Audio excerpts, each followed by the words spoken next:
Today I want to talk about saline implant rupture rate versus silicone. Now, if silicone ruptures, you can have a silent rupture. We'll get into that at another time.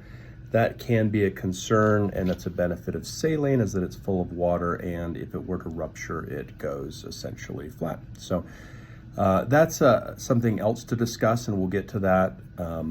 But today I want to talk a little bit about why the saline implant might rupture more commonly than a silicone implant. And it comes down to just what they're filled with and the manufacturing process. So this saline implant has this little button you can see on the front of it. I think you can see it there.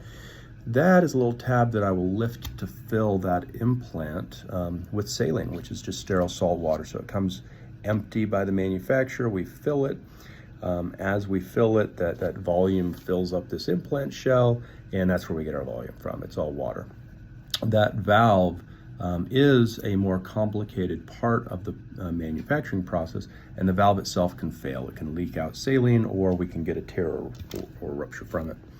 Silicone implants don't have such a valve. They come pre-filled by the manufacturer, completely sealed, and we don't fill them. So there's that less concern, less potential for rupture because it doesn't have a valve.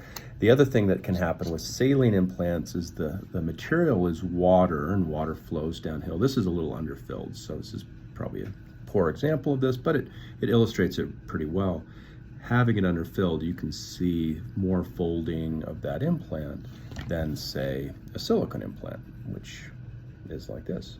And those little folds put stress on the implant, and you can get little fold flaws and little areas of stress that contribute to rupture. So a couple of minor details that do actually contribute to significantly different rupture rates between saline and silicone.